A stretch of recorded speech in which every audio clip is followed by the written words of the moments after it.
A few days ago, our friends came to visit us. We have known Bob and Maria for most of our married life.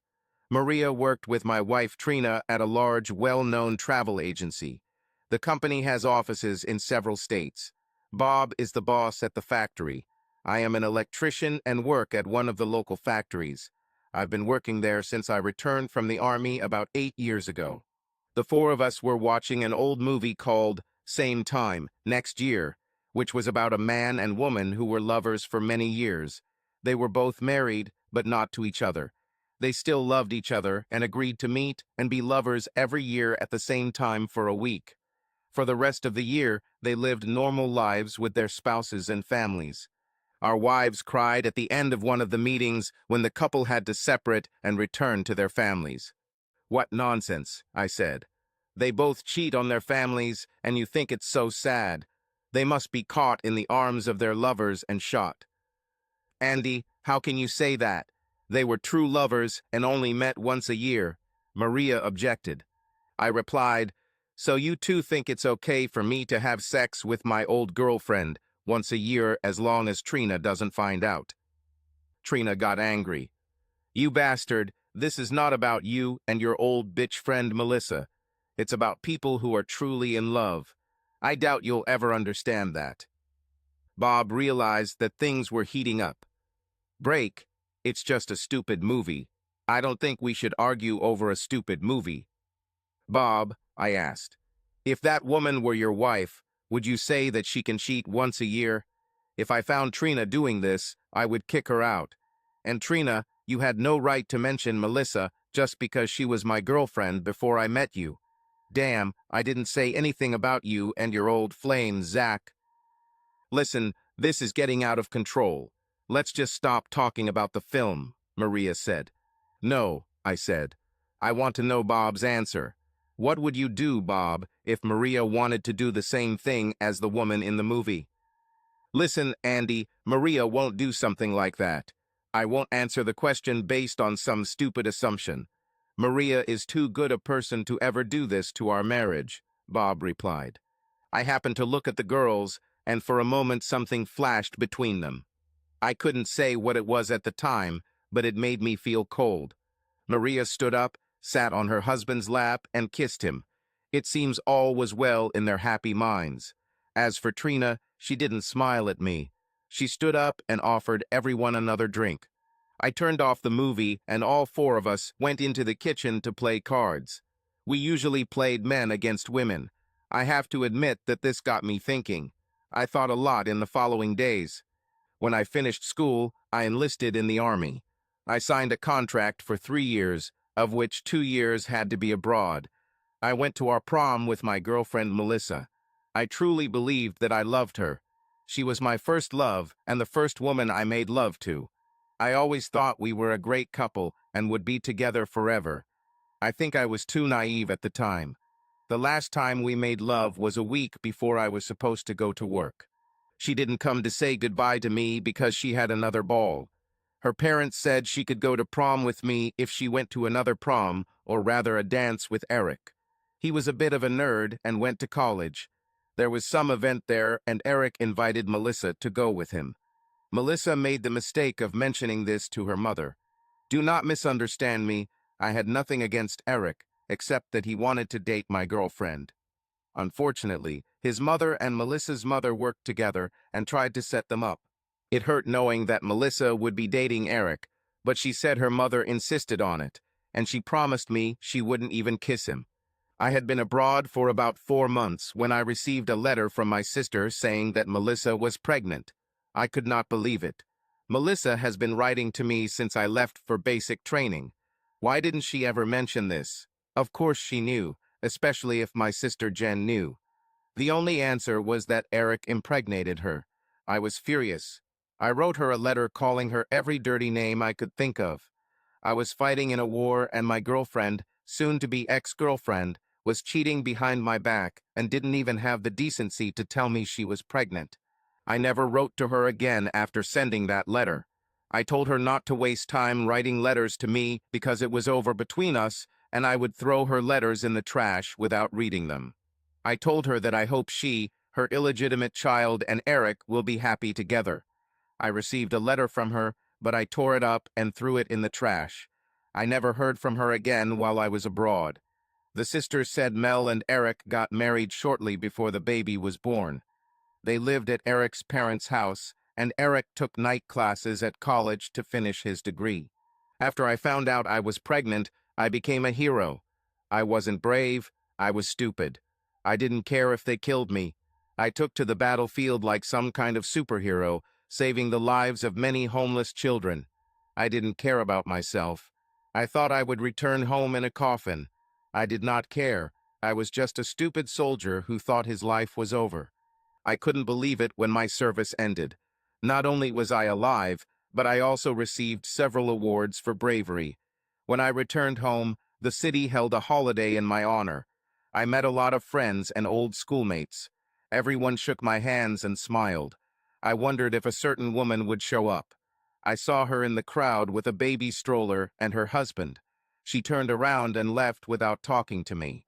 I really didn't expect this because I wrote her a letter calling her a cheater and a bitch. It's funny how our emotions take over when we're angry. Now I was sad after seeing her, but I still hated what she did to us. There was a lot of dancing at the celebration. I saw an old classmate sitting there and asked her to dance. It was Trina, one of the most beautiful girls in our class. At the time, she was a little out of my league and was dating an athlete from school. He was supposedly every woman's dream. At least that's what they said at school. His name was Zach Carter, the American football team's quarterback, and he was the top prospect. I heard that he moved to another state after graduating from high school. Trina attended local college and earned a business degree before working for a large travel agency. Last I heard, Zach lived in another state. It seems he broke up with Trina and was dating some rich woman whom he later married. As we danced, Trina and I reminisced about old times. We soon realized that we had both been abandoned by previous lovers, and we began dating. I must say that we both experienced disappointment in love. 6 months later, we got married. I know it sounds stupid, but when people experience disappointment, they behave differently. I got a job at one of the local factories and began studying to become an electrician. Trina and I actually got along well. I think we found respect for each other and liked the same things. You could say we loved each other, and in a way we did. We had great sex. She wasn't afraid to try different things. I was a little worried about where she learned all this from. I asked her one day, and she laughed and pulled out a bunch of women's magazines that covered many of the things we tried. Our real feelings were probably more like friendship than love, but it was a better relationship than many people we knew. Life was pleasant, and we went to visit various friends. One day, while we were with Bob and Maria, Trina asked me if I wanted to go to a conference that her travel agency was putting on. Andy, every 2 years our travel agency holds a conference in a different state where we have offices. Last time it was here in Ohio, and this time in Florida. Usually this is the first or second week of May. We can take our spouses with us, although these are just meetings and presentations of new tourist destinations and the like. Do you want to go? Trina asked. Honey, I don't want to waste my vacation week in May attending meetings. Are any of your colleagues coming so you can go with them? I'm going, said Maria. Bob can't take a vacation, and he's not interested anyway. Usually, Trina, Barb, and I, another girl from the office, go together. Sounds good to me. This will give me a week to miss you before you return, I replied.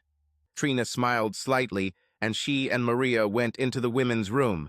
I've never understood why women can't go to the toilet alone. After they left, Bob and I talked about how lucky we were to not have to go to such a boring conference. When Trina returned from the conference, we made love. It was one of the best sexual experiences since our wedding. As a result, Trina became pregnant. I was a very happy father. My little girl was born just in time for Valentine's Day. I couldn't have gotten a better gift for Valentine's Day. Now we were a family and life really did get better. Trina took 3 months off after giving birth. My sister Jen offered to babysit, which was ideal. Little Renee was my pride and joy. After work, I loved holding my little girl and watching her play. The only thing that disturbed my idol was quarrels with Trina. For some reason, she always remembered Melissa. Of course, I mentioned Zach in response. It was really stupid to fight over people who were no longer a part of our lives, but when we get angry, we tend to remember the past. One day, when I got home before Trina, I asked Jen if she had seen Melissa. Sometimes I see her at the grocery store. She has the sweetest little girl she named Andrea. I know you don't want me to talk about her, but she loves her daughter, even though she doesn't seem happy. I don't know why, Jen said. Well, next time you see her, tell her I have a daughter too. That's rude, Andy. I won't tell her that. A few minutes later, Trina arrived, and we had to change the subject. For some reason, I can't just forget Melissa. Maybe because deep down I still cared about her. Maybe because she was my first love. I wonder if other people feel the same way about their first love. Do we ever forget them? Has Trina forgotten Zach? There's always something to think about when it comes to first love. Time flew by, and it was time for Trina to go to the next conference. I really didn't want to go, and neither did Bob.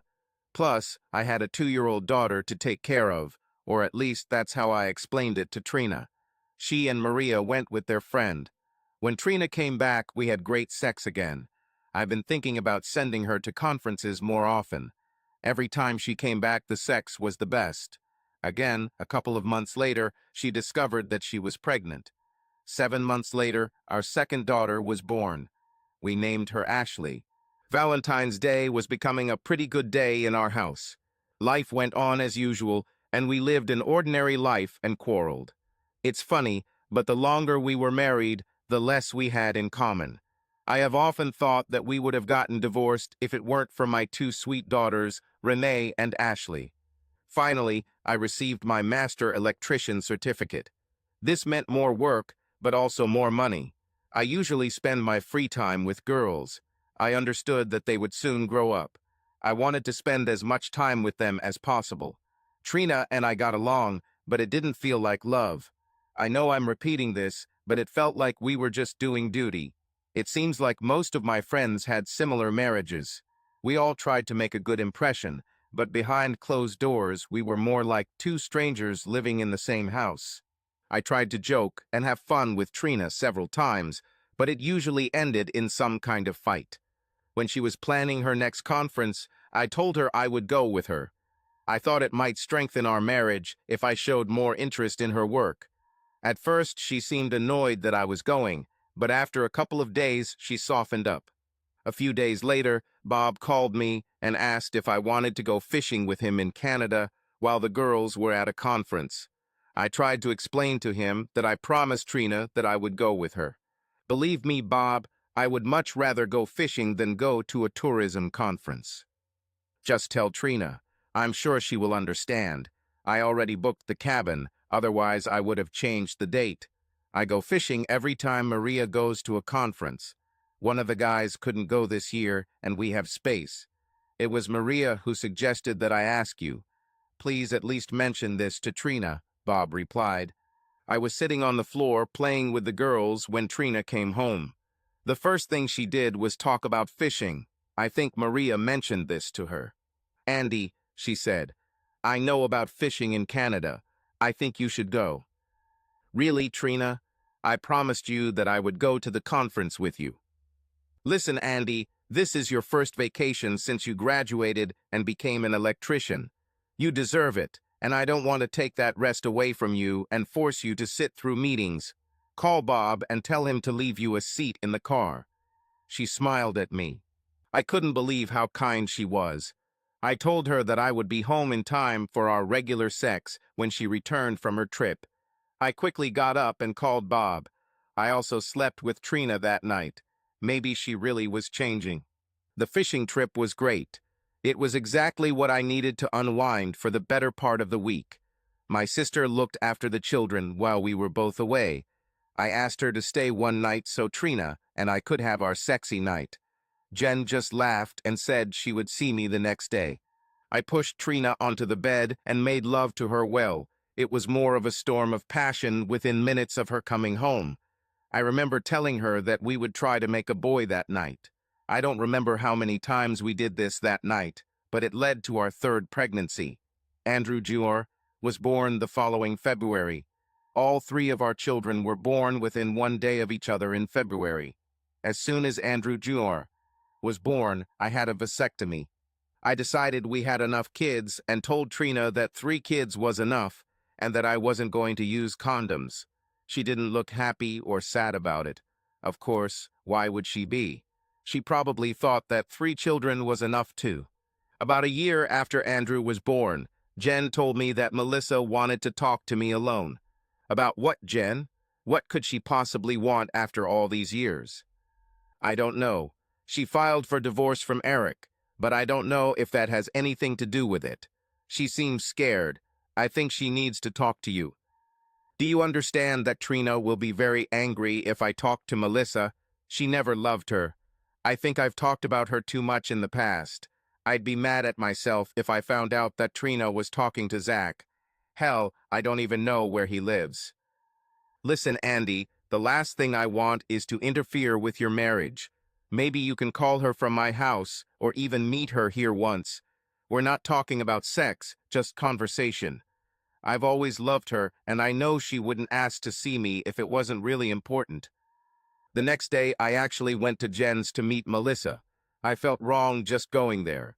Part of me said to go home, and another part of me wanted to see Mel again. Now I was struggling in my own mind whether I was doing the right thing. I stopped in front of Jen's house and sat for a minute, trying to collect my thoughts and wondering what to say. I felt like a nervous child as I got out of the car and walked to the door. I rang the doorbell. Any other time I would have just walked in, but today was different. Jen came to the door and asked why I rang the bell. I didn't know what to answer when I walked in. The tension could have been cut with a knife when I saw Melissa standing in Jen's kitchen, just as beautiful as I remembered. She started crying and covered her face with her hands. I didn't know what to do. I didn't expect to see her crying. I walked up to her and took her hands, seeing tears streaming down her face. She spoke first. "I'm so sorry, Andy. I'm so sorry," she said over and over again. She was shaking when I hugged her to calm her down. I didn't know why she acted this way, but it touched me. 10 years ago, I would have been glad to see her cry after what she did to me, but now everything was different. Perhaps time really does help heal old wounds. I held her in my arms and smelled the same Melissa I remembered. "It's okay, Mel. It was 10 years ago. We both moved on with our lives," I said. "No, you don't understand. I promised Eric that I would never see you again. That was our agreement, but I had to break it. I had to break it for Andrea, my little girl," Mel replied. "You're right, Mel. I don't understand. What are you trying to say?" Mel calmed down a bit and Jen brought her a cup of tea. The 3 of us were sitting at the table when Jen suggested we go into another room and leave Mel and me alone. "No, please stay, Jen. I think you need to hear this too. Andrea, my little girl, has severe jaundice due to liver failure. She needs a liver transplant if a suitable donor is found. The doctor said that family members are the best donors, and adults should only give part of their liver. Over time, it will grow back. My problem is that I don't qualify, and we don't have any other family members that qualify." "What about Eric?" Jen asked. "Has he been tested? What about his family members?" Mel looked at me and said, "Eric is not Andrea's father. That's you, Andy." She started crying again. I was stunned. I had so many questions and didn't know where to start. "What?" I asked. "Why didn't you ever tell me it was my baby? God, Mel, I can't believe you hid this. When you found out I was pregnant, you didn't give me a chance to explain. You wrote me a letter calling me a bitch and a cheater, among other things. You said you don't want to see me anymore. I wrote you a letter with an explanation, but you never responded. Oh God, I was so angry when I received this letter that I threw it away. I can't believe I was so stupid.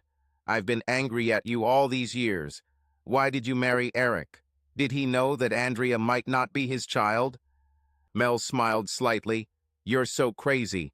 This is one of the qualities that I have always loved about you. Of course, Eric knew that Andrea was not his child. We didn't have sex before marriage. I told him that you are the father and that you want nothing more to do with me. This is what you told me. Eric really took care of me. He is truly a wonderful person, but he also has pride. He agreed to marry me on the condition that I tell everyone that he is the father of my child. To be honest, I didn't know what to do. You wanted nothing more to do with me, and I was 18 years old. Eric and I got married, but I had to promise that I would never see you again and let everyone believe that Eric was Andrea's father. I still loved you, and Eric knew it. He is a good person, and we got along until a couple of months ago when Andrea was diagnosed with a liver problem. You are her last hope. I had to choose whether to tell you the truth. Of course, Eric said that if I tell you that Andrea is your daughter, we won't be able to stay married anymore because his family and friends will find out the truth. I had no choice. My child's life comes first. Are you ready to get tested to become a possible donor? I saw tears of hope in her eyes. This was not a small decision. My marriage was most likely in jeopardy as well. I didn't know how Trina would react to me giving part of my liver to Mel's baby. I knew I had to make the right choice, no matter the circumstances or consequences. Mel, of course, I will get tested to save Andrea's life. Tell the doctor to make an appointment for me, and I will be there. All three of us had tears in our eyes. Mel came over and hugged me. She whispered in my ear, "I love you so much, always have and always will." Mel immediately picked up the phone and called the hospital to schedule me for testing. My appointment was scheduled for Monday. I figured I'd have a day or so to break the news to Trina. I think I was really between a rock and a hard place. I believed Mel when she said Andrea was my daughter. When I get tested, I will know for sure, and she has nothing to gain and much to lose by lying to me. I hugged Jen and Mel and headed home to a very confused man. When I found out that Andrea was my daughter, I was confused. I had a child who was 10 years old, and I had never even seen her. The woman I've always loved is back in my life. I had a wife at home who despised my ex-girlfriend, and I had 3 other children at home. If I hadn't been so young, I probably would have had a heart attack. I was playing with the children when Trina came home. It was difficult to tell what mood she was in because it changed so often. I decided to wait a while before talking to her. I knew she was about to blow a head gasket, and I didn't want the kids to see it. They've seen their mother, and I fight too many times already. On Sunday, I took the children to my mother. I told Trina that I would be back in a few minutes and that I needed to discuss something with her. When I returned, she bumped into me. "What's so damn important that we can't talk in front of the kids?" Trina asked. "I talked to Melissa yesterday, and you and I have a lot to discuss." Trina interrupted me. "A what? You went and saw her. What for? Does she miss a home and wants you to help her?" "That's enough, Trina. This is really serious, and I need to talk to you about it. Mel's daughter has jaundice and needs a liver transplant, or she will die. What does this have to do with us? I'm sorry for the girl, but there's nothing we can do. Why did she need to tell you about this?" Trina seemed a little more concerned, but I knew she was wondering why Mel called me. Mel said the girl needs part of an adult liver to survive, and a family member has the best chance of a match. Don't tell me she says you're the father of the child. Do you believe her? Yes, she called me to tell me that I was the father of a little girl. Honestly, Trina, I never knew. The girl needs a transplant, and I'm going to see if I can help her. I have an appointment to see if I can fit in tomorrow. What about our family? Have you thought about them? What if something goes wrong, or you need time to recover? Have you thought about us? Trina looked more angry than worried. She had a right to be angry. It's just been forced upon us, but the fact remains that Andrea needs help to survive. Look, knowing that I could save a little girl's life, and the fact that she could very well be my daughter, I have no choice. I have to do this, no matter what you say. You bastard, you put your girlfriend and her daughter before your family. You are a poor excuse for a man and a father. I'll pretend you said it out of anger. If our children needed a transplant, I would be there for them, and you know it. Tomorrow's tests will find out if Mella's little girl is my daughter, and if she is, I will do everything I can to save her. I will be in her life too, whether you like it or not. I just hope you can stop your hatred and try to understand. For the record, Andrew, I'm against it. You may love her, but she is not related to me, and I don't care what happens to her. I have my own children to worry about, and if she survives, I don't want you to bring her into my house. You're a nasty bitch. I can't believe what I've ever seen in you. I'm going to help this little girl if I can. Let's see what happens after this. Are you worried about the little girl or her mother? You never got over her, did you? You're pathetic, Andrew, very pathetic. Go sleep with your old girlfriend and give your liver to her daughter. Maybe she'll take you back after I kick your ass. I will watch you and collect evidence. Better watch your step. I took the children and brought them home. Trina came in later and barely spoke to me. I knew that from that moment on life would become hell. I got tested and was told to wait about an hour while they ran the tests. I entered the room to see Andrea. Mel was sitting there talking to her little girl. Andrea was so beautiful. She really looked a lot like her mother. She was 10, but tiny due to liver problems. She looked no older than my 6-year-old daughter, Renee. I walked up to the bed, and it scared Mel a little. She quickly turned around and saw me standing there. She had the most beautiful smile on her face. "Thank you for coming," she said. I looked at Andrea. "You are my guardian angel?" she asked me. "Mom said my guardian angel will be here today to help me get what I need. Are you him?" I smiled at her. "I'm not exactly an angel, but I'm here and I hope I can give you what you need. I'll find out in just a few minutes." "You're Andy, aren't you? Mom said I was named after you.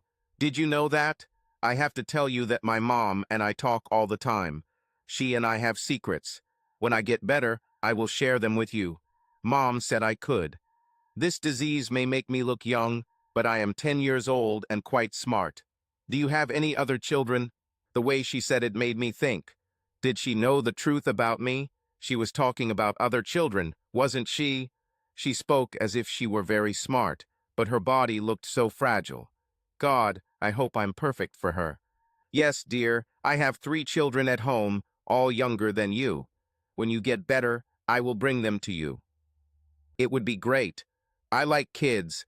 I don't have any brothers or sisters to play with, so maybe I could borrow yours." She smiled. I could tell she was feeling weak and had these tubes coming out of her. "Darling, close your eyes and rest a little. You need to gain strength. I'll keep Andy company," Mel said. "I bet you will, Mommy," Andrea said, smiling and dozing off. "Does she really know who I am, Mel? How much does she really know?" I asked. Mal smiled. "It was so nice to see. Andrea and I have secrets, just like she told you. She'll tell you what they are when she gets better. Until then, you'll just have to guess." Mel walked me back to the lab. We were asked to wait in the doctor's office. He wanted to talk to us. "Mr. Connors, you are a very good match for Andrea. The ideal match would be a child's liver, but we can take part of your liver and implant it into a girl." "Doctor, she is my daughter. Now I know it. I would like you to call her my daughter." The doctor smiled. "Well, Mr. Connors, your daughter will have a chance at a full recovery. It may take a couple of months for her body to fully accept the implant, but she is young and should recover quickly." "What about me, Doc? What will I have to go through?" "You will be placed underwater while we remove part of your liver. When you wake up, you'll feel like you've just been run over by a truck. If all goes well, you will need bed rest for a month and will not be able to return to work for at least 6 weeks. Over the next year, your body will recover." "Are you kidding me, doctor?" "No, you wanted to know the truth, and I consider it necessary to tell it to you. Your daughter is very lucky to have you in her life. Honestly, I don't think she would have lasted another month. Now, for the bad news." "Bad news? Are you saying that what you just said was good news?" The doctor laughed. "Yes, that was good news. The bad news is that we need to operate as soon as possible. I was hoping you could come back tomorrow morning for surgery. Tomorrow, doctor, maybe we can start on Wednesday. I need to go to work tomorrow and take sick leave. Please give me all the necessary documents, especially if I'm going to be away for a long time. I agree, Wednesday. My secretary will prepare all the necessary documents for you. See you Wednesday, Mr. Connors. Just call me Andy, doctor. Looks like we'll have to see each other often. Mel took my arm as we returned to Andrea's room. She had tears in her eyes, but they were tears of joy. I don't know what to say, Andy. You are putting your life on hold for a few months for my daughter. I do this for my daughter, too. I won't be able to live with myself if I don't help her. As for you and me, Mel, I don't know what's going to happen next. I am married and will never cheat on my wife. I've always loved you, but we have our own lives now. No matter what happens, I want to remain your friend, and I want Andrea to be a part of my life. I leaned over the bed and kissed little Andrea on the forehead. Sleep tight, my beautiful daughter. Daddy loves you. Tears came to my eyes as I left the hospital. After leaving the hospital, I stopped by work to tell my boss what was going on. He said he was surprised. He didn't know that any of my children were sick. I didn't explain, but thanked him for his help with paperwork and insurance. He said my job would be waiting for me when the doctor said I could go back. When I returned home, Trina was waiting for me. Well, is this your child? Yes, Andrea is my daughter. The operation is scheduled for Wednesday. I have already taken out insurance and talked to my boss. I will be out for at least 6 weeks, but will receive sick pay. So you're really going to do it. What about your children? Are you going to tell them about your other daughter? Our children are 2, 4, and 6 years old. If I told them I could save another girl, they would say I was doing the right thing. They know that I will always be with them. I'll talk to them tonight so they know why they won't be seeing me for a while. Jen said she'll help you until I get home. Oh yes, your great sister Jen will be here. You know, sometimes she can be a pain in the... Don't say that. Don't be so stupid as to talk bad about my sister either. She is like a second mother to our children, and you know it. If you don't want her help, just call her and tell her what a pain in your ass she is. I'm sure she'll leave you alone. Trina fell silent and went into another room. I called the girls over to talk to them. Little Andy came, but he was too young to understand what we were talking about. I explained to the children that they had an older sister from another mother and that she was very sick. I tried to explain to them what was happening. The girls were almost crying. Save her, Dad. You should help her if you can, Renee said. I'll help, honey. I won't be home for a few days until I get better. I will call you and talk to you every day until I get back.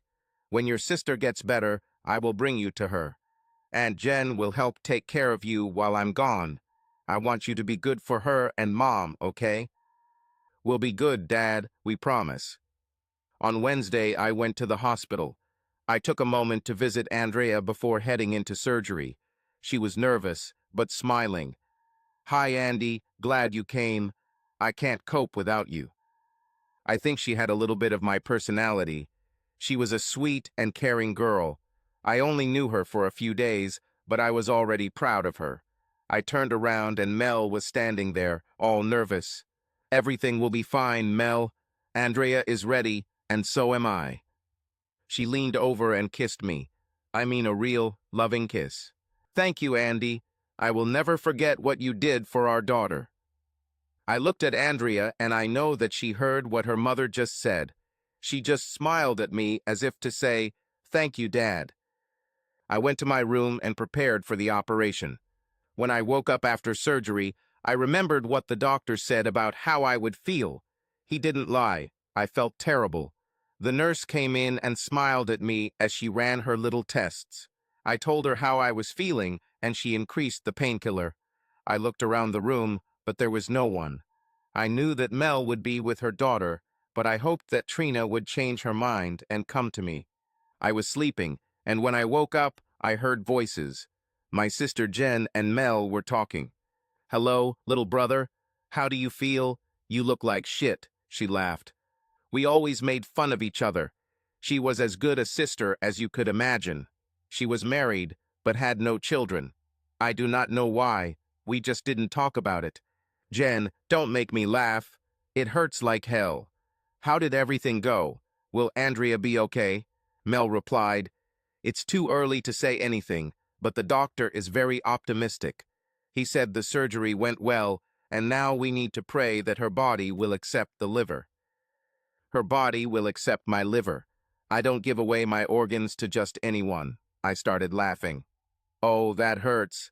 I can't even laugh without pain. Andy, I will forever be grateful to you for what you did. You saved my daughter's life. To our daughter. She's still my daughter, even if we're not married. I want to see her regularly. My kids can't wait to meet her big sister. What about Trina? You know, I tried to talk to her several times over the years, but she always walked away. I just wanted to be friends, but she said, No, no way. I hope Andrea can be close to your other children. Trina never told me she talked to you ever. As for Andrea, I will bring my children to her. In fact, they told me they couldn't wait to see her and also told me to make her healthy. I promised them I would do my best. The three of us talked for a while, and the doctor came in to see me. Jen and Mel said they would see me later.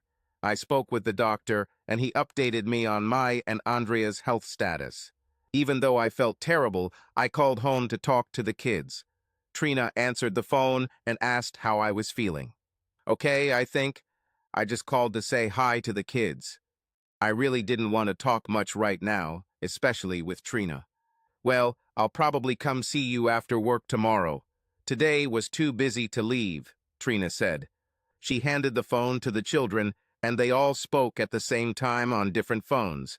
I told them that I would talk to them the next day, but I just wanted to let them know that I was okay and that I missed them. How's the girl, Dad? Is she feeling better? Renee asked. As far as I know, she is getting better. I need to rest now, girls. Give Andy a kiss for me, and I'll talk to you tomorrow.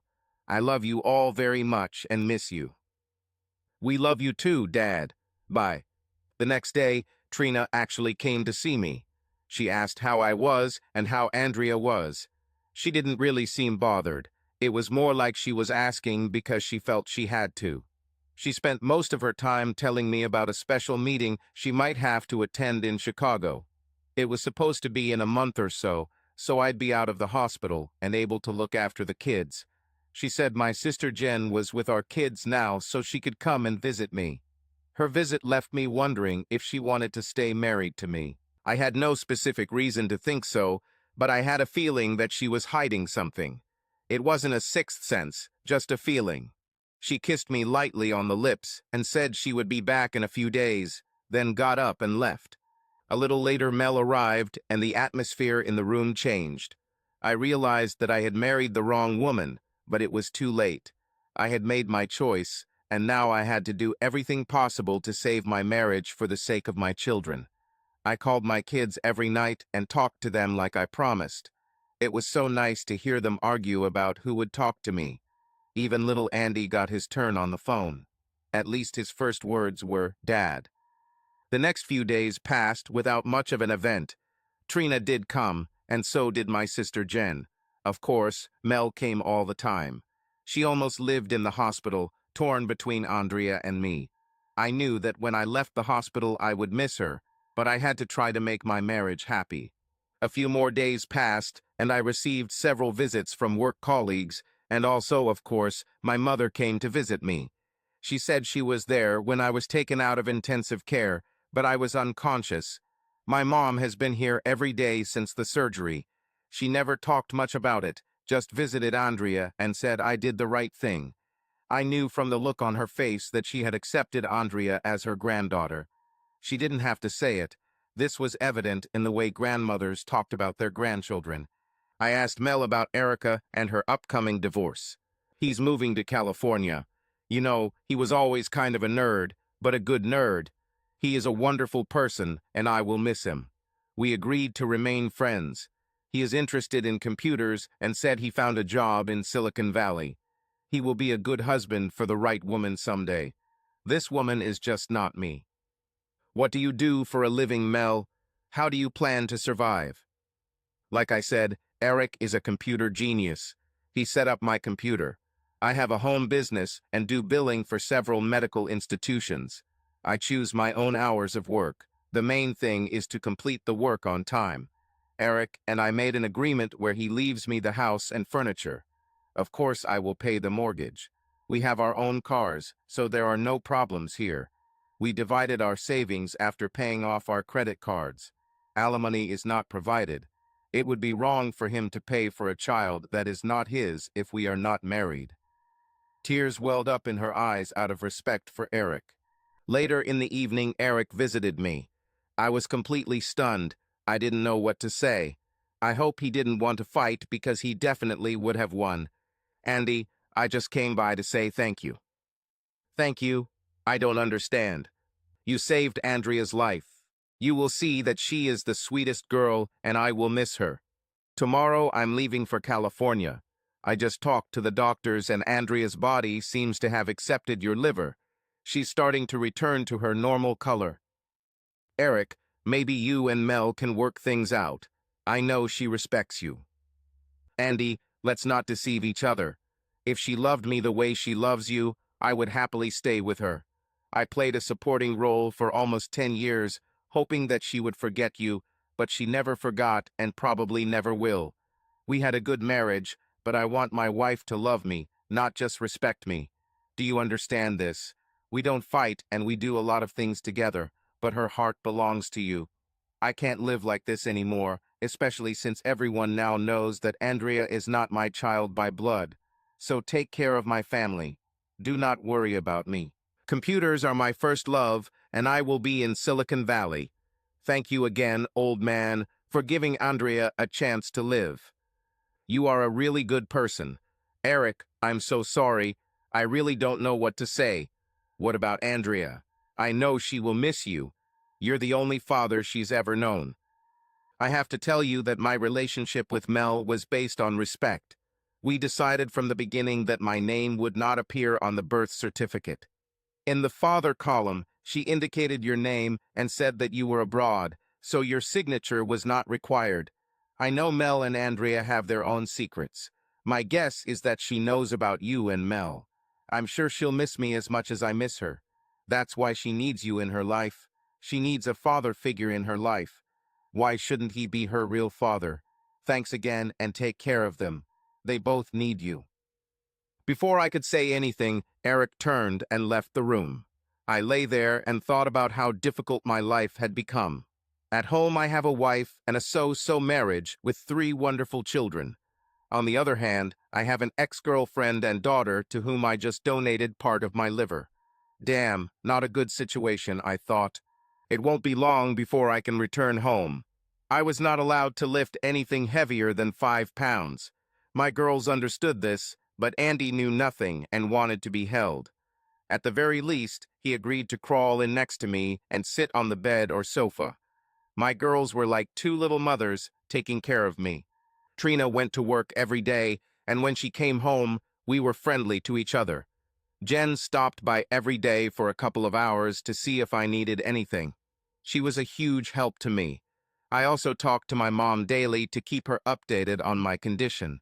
She took my 3 children every couple of days so I could rest. I was recovering well, but I didn't want to overexert myself. The first week I was home, I didn't call Mel directly.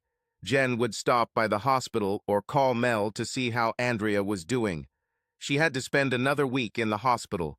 The doctor was surprised at how well she felt. Her complexion returned to normal, and she was gaining weight. He was extremely optimistic about her condition. After Andrea was sent home to recover, my girls wanted to meet her. I still couldn't drive, so we all got in the van and Jen drove us to Mel's house. I wasn't sure if I should go there, but with Jen and the kids I thought it wouldn't be a problem. Mel's house was beautiful, well furnished and clean. I told the children that Andrea was sick, so they should be quiet. Mel smiled when she saw my children. She introduced herself to them and said they could call her Mel. She took the two girls to Andrea's room and introduced them to a smiling Andrea. I was surprised when I saw her. She was no longer jaundiced due to liver problems, but had a beautiful, clear complexion. "Hi," Andrea said. "I'm your older sister." "Well, older in age at least," she smiled, seeing that Renee was almost as tall as her. "Don't I have a little brother?" "Where is he?" Andrea asked. Jen came into the room holding little Andy in her arms. "Were you looking for him?" Jen answered. I couldn't believe what Andrea said. I know I will never forget this. Children sometimes say amazing things. "Hello, my sweet brother from another mom. I'm your big sister Andrea." Andy smiled and Jen sat him down on the bed, and he climbed in and sat next to his new big sister. I had tears in my eyes and couldn't help it, but I wasn't alone when I looked and saw Mel and Jen smiling too. Now, I knew that Andrea had been told that I was her biological father. We spent a couple of hours together, allowing the kids to enjoy time with each other. The kids were sad when we told them it was time to leave and that Andrea needed to rest. The girls said they wouldn't leave unless I promised they could come again. Of course, I told them that they would see each other often. When I left, I knew that tonight, when I told Trina that we were at Mel's, there would be a scandal. Trina had just walked through the door when the girls told her that they met their big sister today. At least Trina had the good sense not to start yelling at me until the kids were in bed. They called me all sorts of names. I tried to explain that nothing had happened and Jen was there with me. Of course, Trina accused me of Jen lying for me and covering up the affair. "Oh my God, Trina, why can't you believe that we can just be friends? I have never cheated on you, and I never will.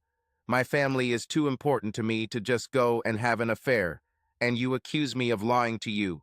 Trust me, Jen will never cover up cheating, even from her brother. I told you that the kids wanted to meet each other, and they all had a good time. Why are you looking at everything so darkly? Everyone cheats on their spouses. I promise I won't cheat on you." She screamed a little more, and we went to bed. We still slept together, and I tried to cuddle up to Trina, but she wouldn't let me. Over time, I recovered well. The doctor told me to wait another month before returning to work. I called the factory and told them about this. Trina reminded me of her trip to Chicago a couple of weeks later. She was going to be gone for the whole week. I thought there would be no problem with childcare. Now I could lift Andy, so he was happy. The following week, our friends Bob and Maria came over to watch a movie and play cards. The girls chose the film Same Hour Next Year. This brings you to the current point in the story. As I mentioned at the beginning, something happened between Maria and Mel. I kept thinking about the look they exchanged with each other. I saw Trina whispering something to Maria before she and Bob left. I knew something was wrong, but I wasn't sure what. Things haven't been going well for us since I had my surgery. We haven't made love for a while. I thought I'd try again. When we got into bed, I put my hand on her lower abdomen and began to gently stroke her. Gentle circular movements. At first she pushed my hand away, but I kept trying. I slid my hand into her panties. "Are you ready for this?" she asked me. "You're going away for a week, and I don't want to wait for you to come back." "Part of me is ready," I replied. We had sex. The next morning she left for work, and I cleaned up the house, something I didn't often do. On her dresser where I noticed a package of birth control pills. When did she start taking them? I had a vasectomy over a year ago. I took them out and put them on the dresser. I opened them to see if she accepted them, and she did. I knew I was going to ask her about it tonight. God, I really hope she has a good reason to use birth control. Our marriage was already on the rocks. I looked around for anything else that might be a synonym, but found nothing. Neither of us used the computer much at home, and we had the same email address. There was nothing unusual there.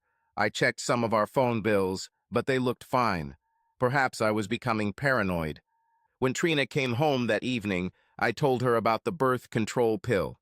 "Why were you rummaging through my drawers? You had no right." "Is it true? I live here, just like you." I wasn't spying.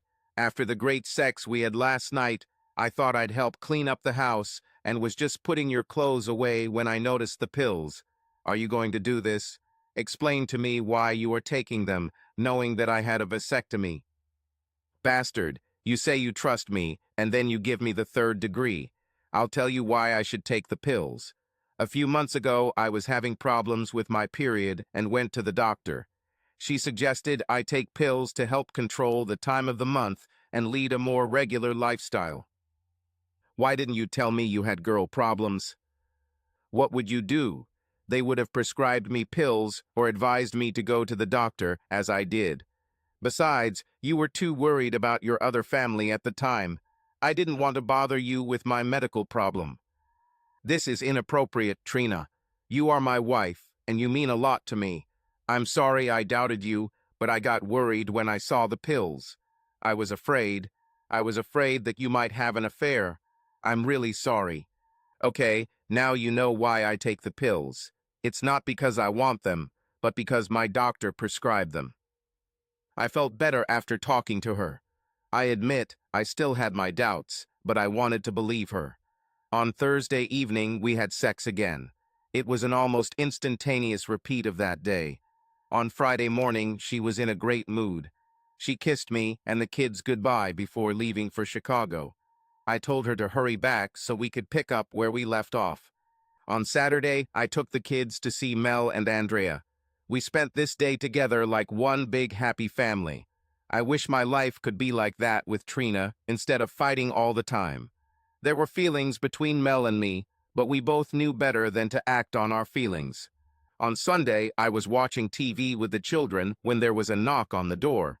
I answered and saw two old school friends.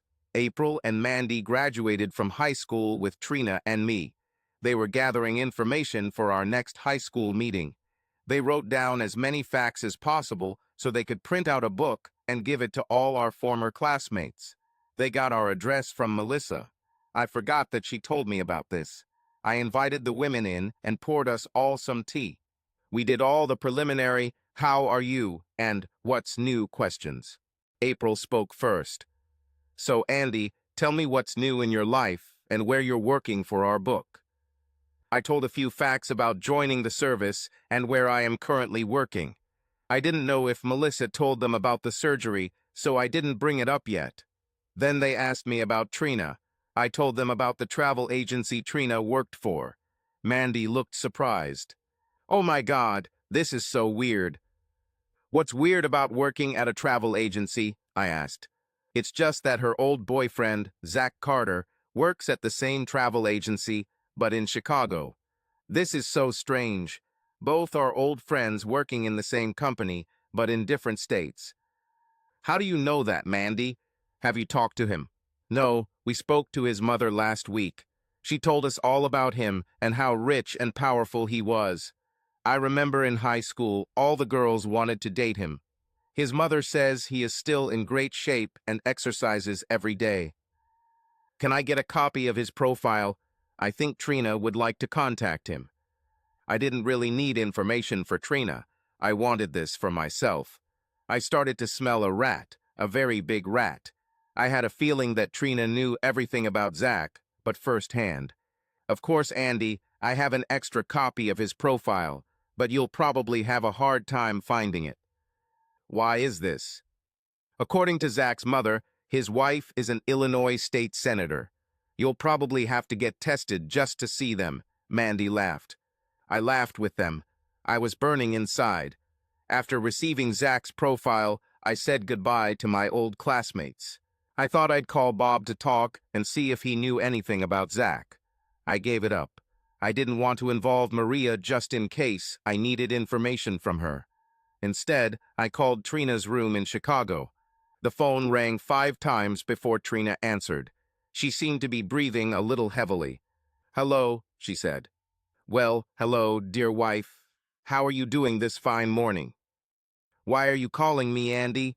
We said you should never call unless it's an emergency. Are the children okay?" "The kids are fine, but their father is a little angry." "Why did you call, Andy? I don't have time for your stupid games." "Today is Sunday. You don't have meetings on Sunday, do you?"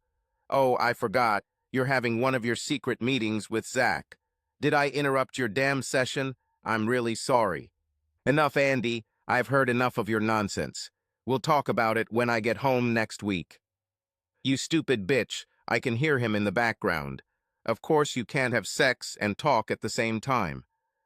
I'm going to hang up, Andy. We'll talk about this when I get home. Talk to me now, or I'll burn the damn house down and then come to Chicago and kill your damn boyfriend.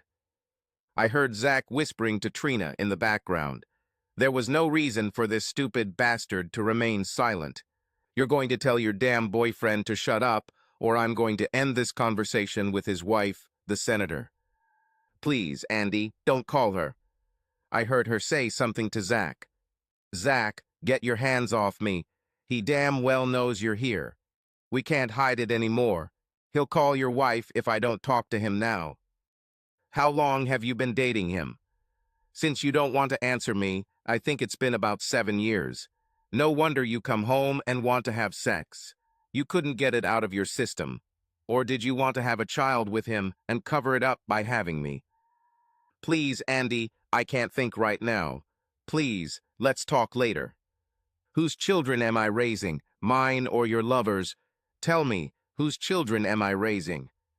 Please, Andy, I don't know. Honestly, I don't know. Wow, honesty is not one of your qualities. Gee, I might have to sue my lover for 6 years of maintenance. I'm sure the senator will want to support my children. Please don't say that. How the hell am I supposed to talk to you? I was as honest with you as I could. I promised never to cheat on you and never did, although you accused me of our family life. You, on the other hand, have been having sex with that idiot behind my back for at least 7 years. How the hell else am I supposed to talk? Andy, I don't know what to say right now. We'll talk when I get home. The only thing we'll do when you get home is get a divorce and test the kids so your damn lover can claim the rights of the father. Until then, enjoy your sex, you pathetic, fucking, sneaky bitch. Just so you know, if the test shows that the children are mine, I will take them from you. No, you can't take my kids. I hung up. I needed more information. I called Bob. He returned from fishing. Usually, he went for a couple of days. Bob, this is Andy. I lost Trina's room number and thought you might have Maria's number. He gave me the number and asked if there was a problem. No, it's okay. I just wanted to ask her something. Thanks, Bob. I called Maria's number and she answered. Hello. Maria, this is Andy. Andy, Trina isn't here right now. I can ask her to call you back. Enough of this crap, Maria. I know where she is, who she is with, and what she is doing. I do not know what you're talking about. I knew she was trying to show me off, but I didn't show off. In room 804, having sex with Zach Carter. Now answer a couple of questions, or I'll ask Bob. Are you trying to blackmail me? Blackmail? No, of course not. I just decided that if Trina cheated on me for 7 years and you covered it up, then you got your share too. Either you tell me everything I want to know, or I tell Bob about Trina and you explain to him why you hid it. What do you want to know, Andy? So, you cheated on Bob too. Did you have an old boyfriend? Please don't tell Bob. I did it the first 2 times and felt so guilty that I no longer shared a room with Trina. It was a big mistake, and I am truly sorry. Who was it, Maria? Please, Andy, I told you I did it, and I'm sorry. It was some friend of Zach's. I want to forget about this. Don't tell Bob. Tell me everything you know about Trina and Zach, and I promise not to tell Bob about this conversation. Okay, I'll trust you. You have no choice, but I keep my word. Trina found out that Zach works for the same agency. She started cheating with him. As far as I know, this was only during seminars. What did she say about him, and I will know if you are lying and our agreement will be void. She said she always loved him and made a mistake by marrying you. Sorry, Andy, but you said you wanted the truth. She couldn't wait for the seminars so she could be with him. They almost never went to meetings, but stayed in their room most of the time and only went out for dinner. What about my children, Maria? Tell me what you know. Oh God, Andy, I don't know what to say. She hoped that all 3 children were Zach's. This was her way of getting back at you. It didn't make sense. I never understood why she wanted you to raise Zach's children. So my kids are actually Zach's kids. I don't know. She always hoped they would be from Zach, but as far as I know, she doesn't really know. Let's not lie, Maria, Trina, and I will be getting a divorce, and I will test the children to find out who will support them. I will keep my promise and not tell Bob about this conversation. As for other matters, I won't lie to him. As a friend, I don't want to see you in my home anymore. I needed someone to talk to. I really wanted to talk to Mel, but I didn't think it would be wise. I had no idea how Trina would handle this situation. The last thing I wanted was to drag Mel into this chaos. I called my sister Jen and asked her to come. She sensed the urgency in my voice and said she would come right away. Jen and I discussed everything and the different possible scenarios. I was quite confused and didn't know what to do next. Now I understand why there is a temporary excuse for insanity. I would kill Zach and Trina if they walked through my door right now. Jen and I agreed that it would be worth calling Zach's wife. She deserves to know what kind of scoundrel she has for her husband. I looked at Zach's profile and his home number was there.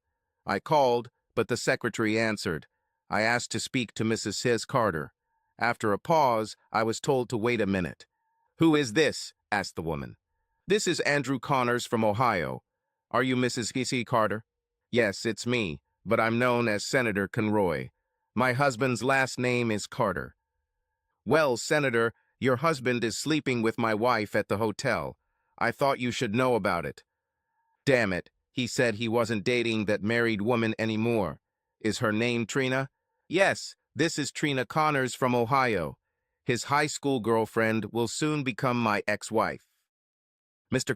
Connors, thank you for letting me know about this. I can't talk now, but my people will contact you in the coming days." "I don't want to talk to your people. I will speak to you personally if you wish. I don't need anything from you. I just wanted you to know about your husband's infidelity." I hung up. Apparently, she knew about her husband's infidelity.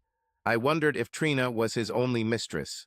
Well, now all I have to do is wait for Trina to come back and start the divorce proceedings. The most difficult thing will be to test the children to find out if I am their biological father. What if they are not mine? I raised each of them from day one. They were my family and my life. Around midnight, there was a knock on the door. I sat on the couch and thought about my problems. I tucked the 3 children in, hugged and kissed each of them, wondering if they were mine. Damn, I wanted a drink so bad, but after liver surgery, I couldn't drink alcohol for probably a year. I was stunned by the knock, and it happened again. I looked and saw a policeman. I opened the door. "I'm Officer Bates with the Sheriff's Department. Are you Andrew Connors, Trina Connors' husband?" asked the officer. "Yes, officer, it's me. What happened?" "I am sorry to report that your wife was killed in a car accident in rural Illinois. I was asked to inform you about this." I was shocked. A minute ago, I hated her and wanted to kill her, and now she's dead. I couldn't believe what I heard. I wanted to wake up, hoping it was a bad dream. But it was not a dream, and I did not sleep. "What happened, officer? Are you sure it's her? Maybe it's a mistake." I was just mumbling. "I'm sorry, Mr. Boris Connors, there is no mistake. It was a car accident, and both died. According to the report I received, their car went off the road, overturned and crashed into a tree. Both passengers died on the spot." "You said both. Was Maria the second person in the car?" "No, sir. No, sir, it was Zach Carter. Did you know him?" I was stunned. I thought it was probably Trina and Maria coming home earlier, but that wasn't the case. This meant that she still spent the afternoon and evening with Zach, even after talking to me. I knew I had to answer the officer. "Yes, he worked in the company's Chicago office. I haven't seen him for many years." "What time did the accident happen?" about 7 o'clock in the evening, give or take a few minutes. It took us some time to collect information and contact you. Once again, Mr. Pease Connors, I'm sorry to have to break this news to you, but we wanted you to be one of the first to know. If you contact the Chicago Sheriff's Department tomorrow, they will be able to tell you more.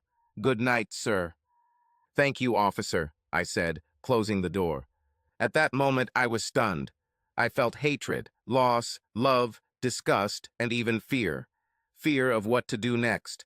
I had 3 small children who were sleeping peacefully, and tomorrow I had to tell them that their mother had died. I couldn't sleep and didn't want to call anyone at that time. I knew that tomorrow would be one of the worst days of my life. I had to face reality. Trina is dead, and I have 3 children to look after that may not even be mine. I wouldn't wish anyone to be in this situation. I must have dozed off in the chair and was awakened by the bell at 7 in the morning. The display read, "Personal call." I answered. "Mr. Andrew Connors?" said the voice. "Yes, it's me. Who is calling?" "Just a second, sir," said the voice. Then I heard a woman's voice, the same one I heard yesterday. "Mr. Kins Connors, this is Senator Conroy. Janice Conroy. Under the circumstances, I would prefer to be called by my first name. I know that you have already been notified of the accident. I'm so sorry for your loss, but I need to talk to you. I need a big favor. Mrs. Brent Conroy, you also lost your husband. I understand that the situation is not good for both of us. What service do you need? Could you not mention the affair between my husband and your wife? I know it sounds bad, but it will ruin my political career. I can't change anything now, but it will ruin my life." "So you want me to lie and say it didn't happen?" "No, of course not. I just don't want you to tell reporters about your betrayal. You will receive several calls. I can take care of my side and settle things quietly, but I know someone will want to sensationalize this. It won't be good for either of us.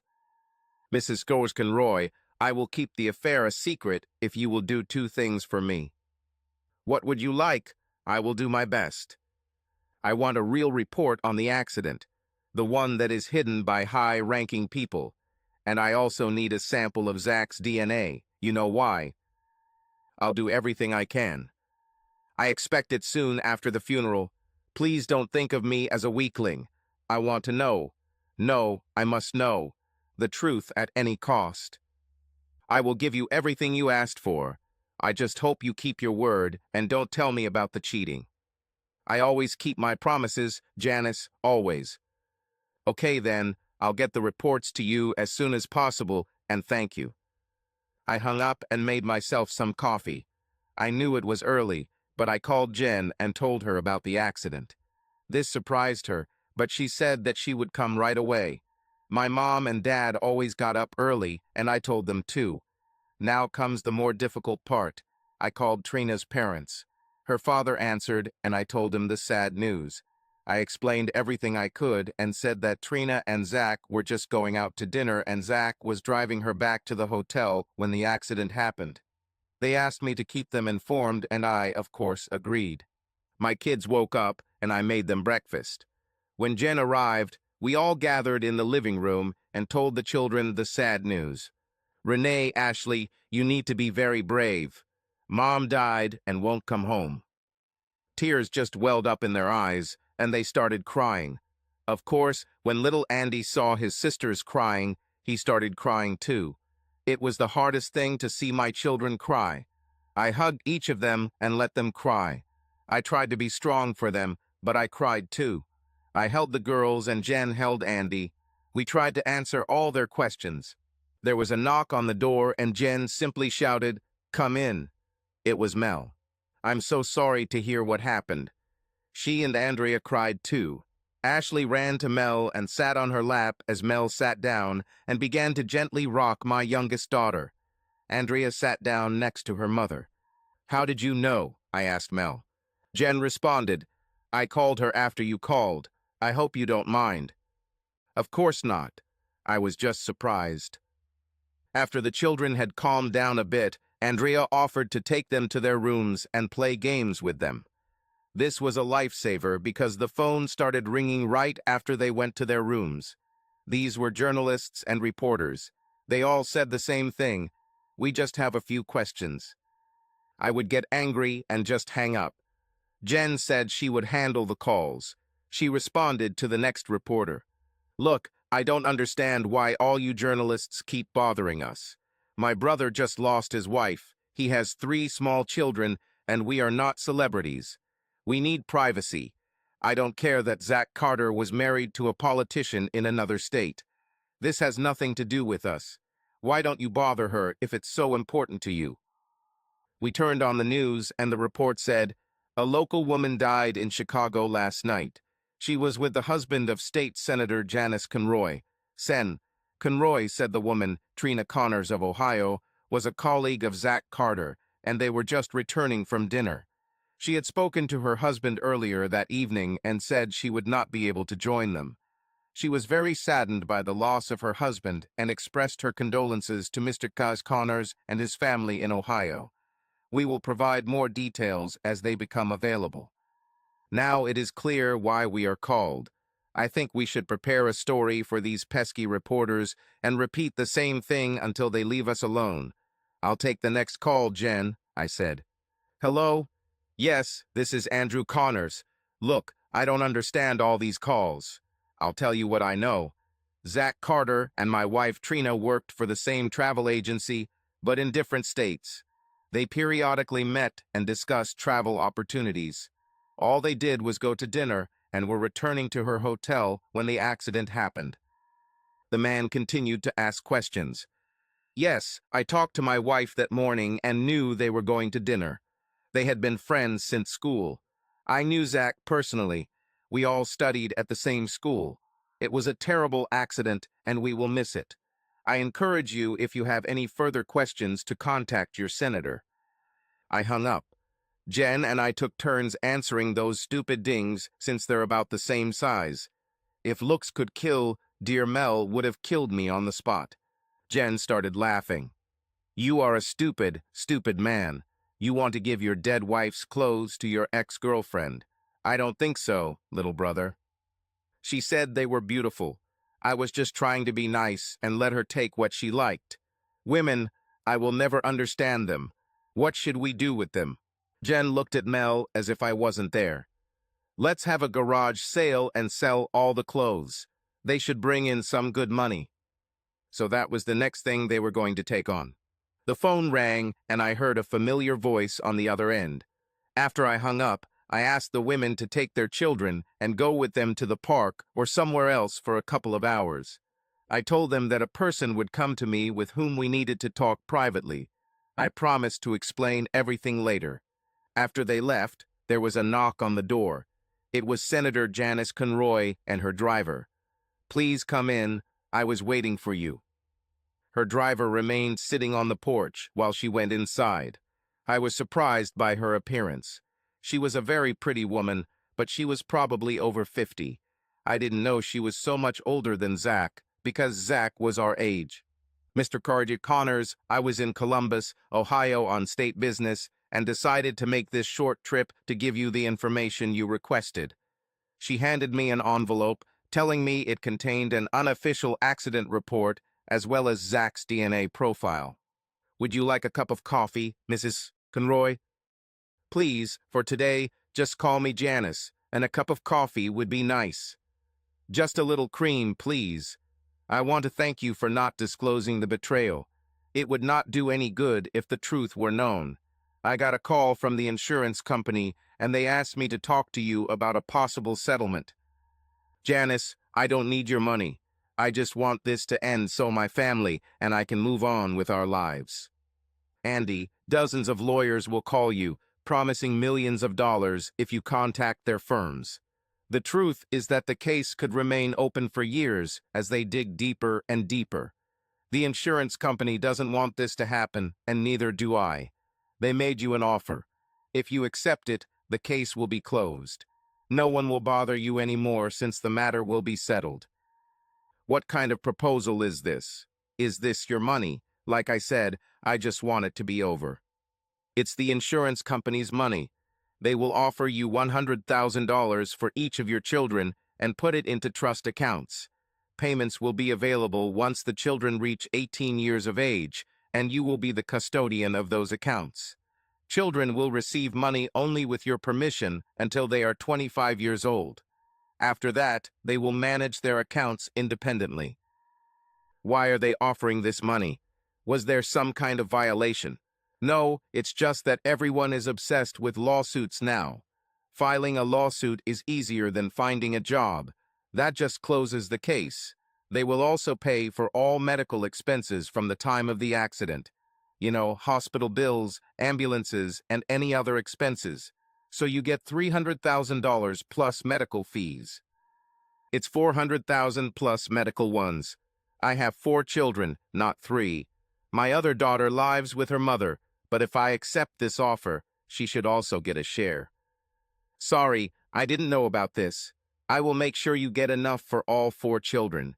If we're done, I'd like to. Janice, this is probably the last time I will see you. Can you tell me about you and Zach and why you let this continue after you found out? I think yes, you deserve to know. I met Zach when he was in college. He was a rude and harsh guy. I was asked to teach political science and we became friends. As you can see, I'm 25 years older than Zach. At first it was fun to be with a young man and teach him the wisdom of love. You've heard of trophy wives. So, Zach was my trophy husband. I had a handsome guy at all my parties. At first, Zach loved being the center of attention, but when he realized that it was not about him, but about me, he began to get nervous. He asked me to buy him a travel agency. I bought it and own it. He controlled it. He took courses in the tourism industry because he needed to learn something. In fact, he was coping, but he couldn't stop himself from cheating. Why didn't he divorce you and go about his own business? Money and power. I had both, he had neither. I gave him everything he wanted, within reason. There was nothing to his name, not even the car he crashed. If he left me at any time, he would have nothing. People get used to this kind of life. He met your wife at a conference about 7 years ago. A few years later, I found out about them and gave him an ultimatum. Either he stops his games, especially with a married woman, or I will ensure that he will never be able to do this again. It seemed like he had stopped, or at least hid it well, until I heard from you. Just so you know, he had other lovers. Most could either be bought or intimidated. I didn't know how to approach your wife, since he only saw her once every few years. What will the report say? I feel like there was something unclean. The unofficial report was that Zach's weapon had been bitten off. He was receiving the catch at the time of the accident. Your wife didn't have any panties. I hushed it all up and wanted it to stay that way. The witness said the black SUV pushed against the rear quarter panel of Zach's vehicle, causing him to spin and lose control. The car fell down an embankment, flipped several times, and came to a stop when it hit a tree. The official report states that the witness was well behind other vehicles and was unsure whether the SUV was struck or not. Janice, are you involved in their murder? I personally don't. There are powers above me, and I can't speak for them, and I really don't want to know. I really loved Zach in my own way. In a way, he was my pleasure boy, and it was fun to have him around. Well, Andrew Connors, this is probably the last time we speak. In the report you have, names have been removed so that if there is a leak, we will be protected. Again, I apologize for your loss and will send the insurance papers tomorrow. Thanks for your understanding. After Janice left, I opened the envelope and the report was exactly as she said. Trina really was a whore for Zach. Now I knew from whom she learned various methods of lovemaking and who she was thinking about at that moment. It wasn't me. Another report contained complete information on Zach's DNA. Janice truly kept her promise.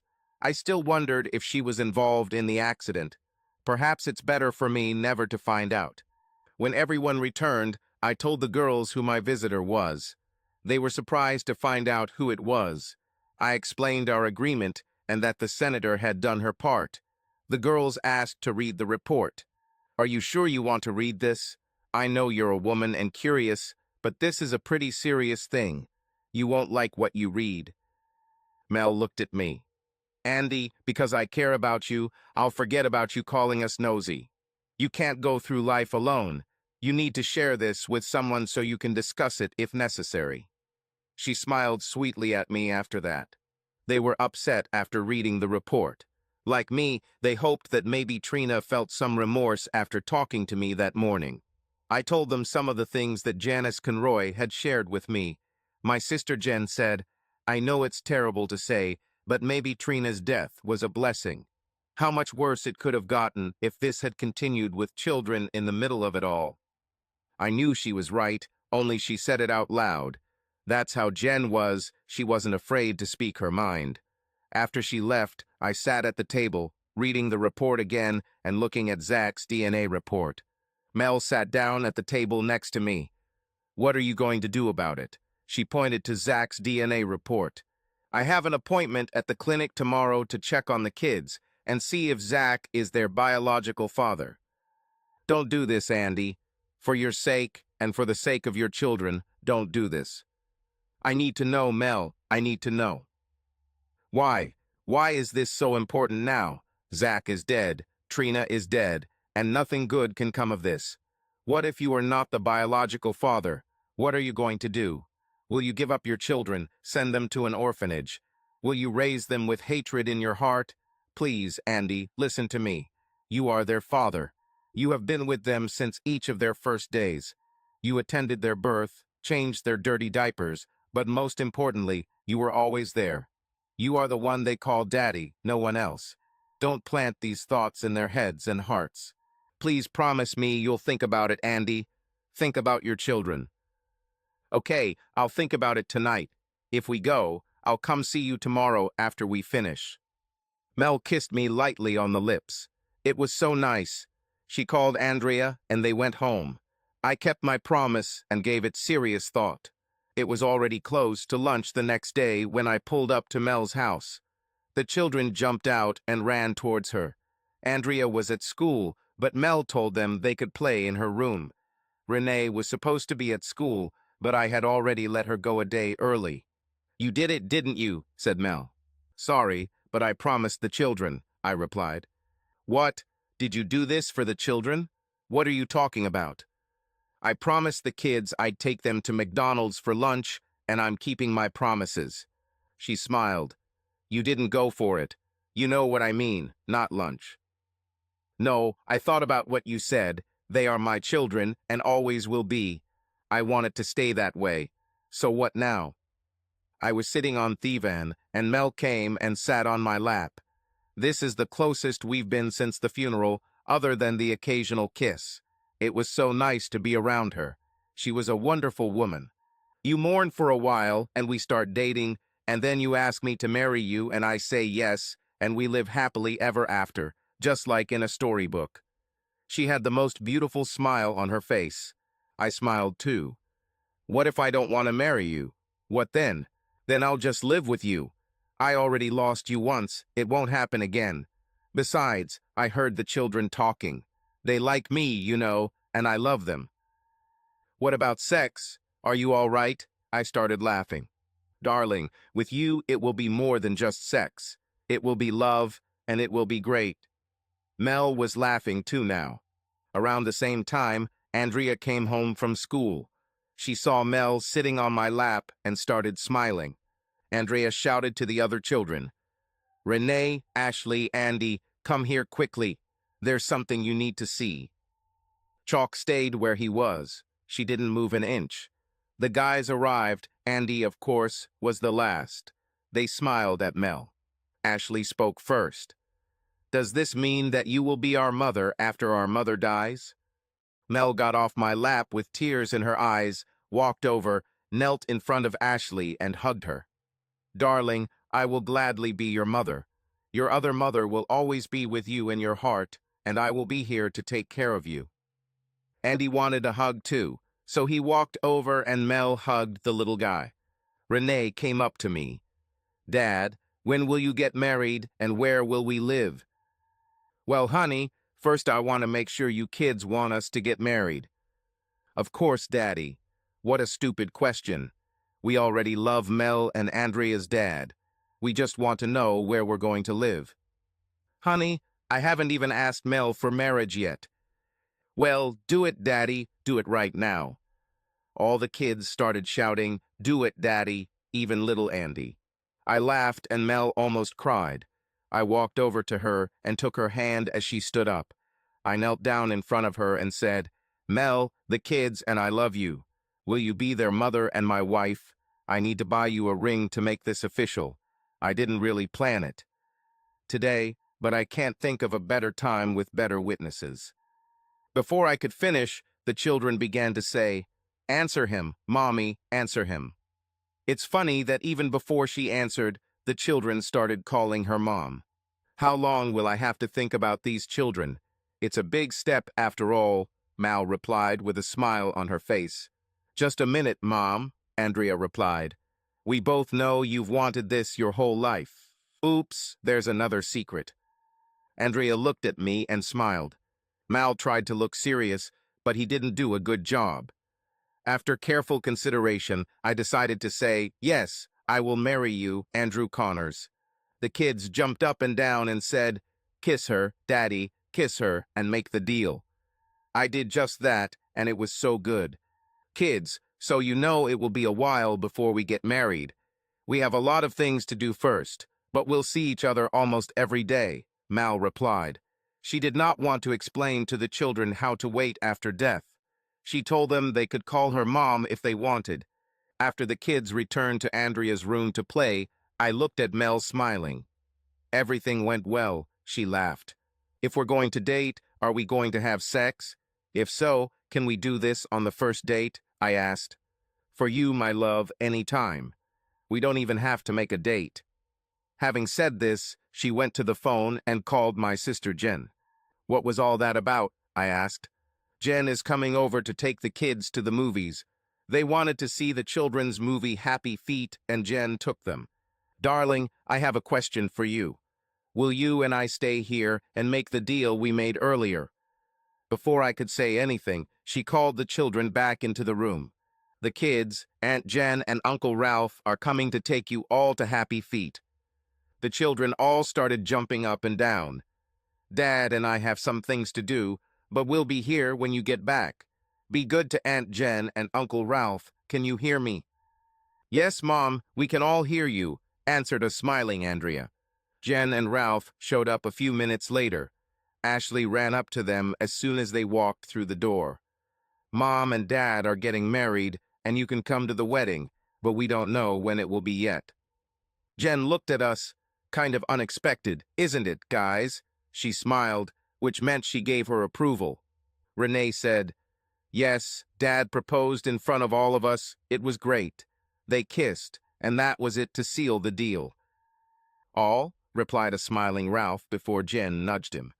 "Well, congratulations," Jen said. "We better go to the movies with the kids so you can finish your unfinished business. We'll stop and get some pizza on the way home, so you'll have about 3 hours.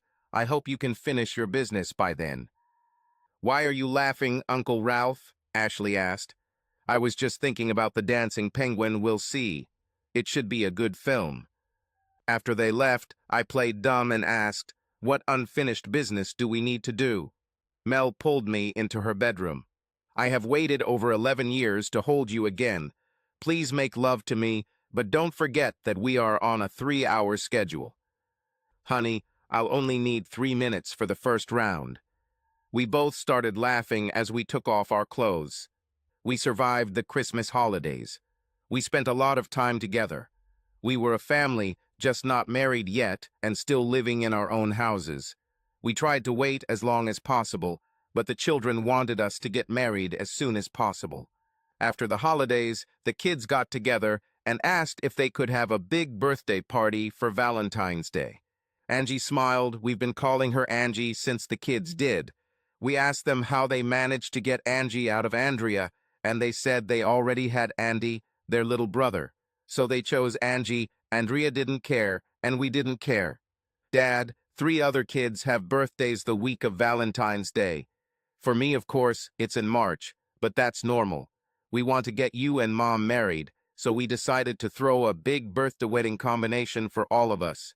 Since you and Mom don't need wedding gifts, guests can bring gifts for Renee, Ash, and Andy, as well as for me if they don't mind me receiving them a month early. What do you think? Am I just a talker? For the group, all of us kids thought it would be a great idea. Mel and I couldn't stop laughing. All these kids get together and make plans for us. We believed Angie, and besides, all the other children were next to her and were waiting for our answer.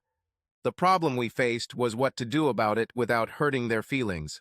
Angie, I know you and the others have been thinking a lot about this planned party. I think we should see what your mom has to say about this. I had no idea what to tell the kids. Just looking at their faces and expressions of hope was so sweet. I had to shift the responsibility to Mel. Mel looked at me and then back at the kids' faces. She knew I dropped it in her lap. I tried not to look at her while she searched for an answer. Mel spoke up. I'm a little surprised by your proposal, kids. Hosting a big birthday party is one thing. The fact that your dad and I are getting married is also good, but expecting people to come to the party and bring you all gifts is not right. I thought we taught you to put others first. I'm a little ashamed of you for using our wedding to get gifts for yourself. The children lowered their heads. It seemed like Mel had told them the right words. Renee said, Mom, if we give up gifts, can we have a birthday party and still have you and Dad get married? Mel looked at me for support. I tried to keep a serious expression on my face. Kids, since your dad is leaving this decision to me, I will agree to the birthday party. Then she looked at me. I will also agree to the wedding. We'll make this a family event. But we will not ask guests to bring you gifts. I was completely stunned. I honestly didn't think she would agree to a family event. Mel was full of surprises. The children jumped for joy. They hugged Mel and then came and hugged me. We had a month and a half to organize all this. I returned to work and most of the planning fell on Mel's shoulders. Of course, Jen was there to help her. They became best friends. They were closer than most sisters. The girls rented a hall at the church, and since Mel was a member of her church, she had no problem getting the hall and pastor for the weekend surrounding Valentine's Day. Our color scheme was red and white and lots of hearts. The women from the church again offered to cook dinner. We told them we wanted to pay for all the food and, of course, the cake. It was a small wedding. Jen was the maid of honor, and her husband Ralph was my best man. We had 2 young assistants, a flower girl, and a ring bearer. You can guess who it was. I was in a nice suit, and Mel looked like an angel in a blue dress. When the music started, tears ran down my cheeks. My son walked first, clumsily carrying a cushion with a ring. Following him was my daughter Andrea, wearing a blue dress the same color as Mel's. Renee walked behind her, also in a blue dress. Next came Ashley as the flower girl. The wedding marching music started and Mel was led down the aisle by her father. When she saw the tears in my eyes, I saw that she had the same emotions. I don't know why, but I was very nervous. I married the love of my life after years of a turbulent relationship with my first wife. When the priest said that I could kiss the bride and I heard applause, I realized that the church was full of people. When I looked out at the crowd, I saw so many old friends and family members. Until that moment, I was completely focused on Mel. When we went down to the hall, there was a large banner that said, "Congratulations to the Connors family on their recent marriage." The second banner read, "Happy birthday to Renee, Ashley, and Andy Juor, and happy birthday to Andrea, whose birthday isn't until March." When the children saw the banners, they were so happy. There was also a stack of birthday cards for each of them. We made it known when we sent out the invitations that this would be a joint birthday and wedding celebration. It was the best Valentine's Day anyone could ask for. For our honeymoon, we decided to wait until June when the kids were on vacation and take them all to Disneyland. We got adjoining rooms and the kids shared 2 double beds, and we had a king-size bed for ourselves. During the day, we played with the children, and at night we closed the door and made love. The children could not understand why we were so tired every morning. When we got home, Jen came in and said she was expecting her first child. We were so happy for her and Ralph. We knew they had been trying for a long time and were glad they succeeded. They had a son. Now Andy will have a little buddy to follow him around in the coming years. We decided to sell my house and all move into Mel's house. Both houses were larger and older, but well maintained. It was better to get rid of the things Trina bought. We held an auction and sold most of the furniture and, of course, the house. The children were happy to receive new sets of furniture for their rooms. The insurance checks arrived, and we put the children's money into separate accounts for their future. That was the last time we heard about the accident. We read that Senator Conroy was re-elected by a landslide. Apparently, there were many voices of sympathy. This goes to show that life can throw you a lot of curvy balls, but sometimes if you hit it right, you'll hit a home run. It was the same with us. I never tested the kids, but I kept Zach's DNA information in a safe. Maybe when I'm older, I'll pluck up the courage and do comparison tests. Now all I need is for one of my children to come running and hug me tightly and call me dad to understand that I made the right decision. Subscribe to our channel so that your love doesn't cheat on you, and go ahead and listen to the next story, because this story is nothing compared to the next one. If you're under 18, don't even think, click to the next one.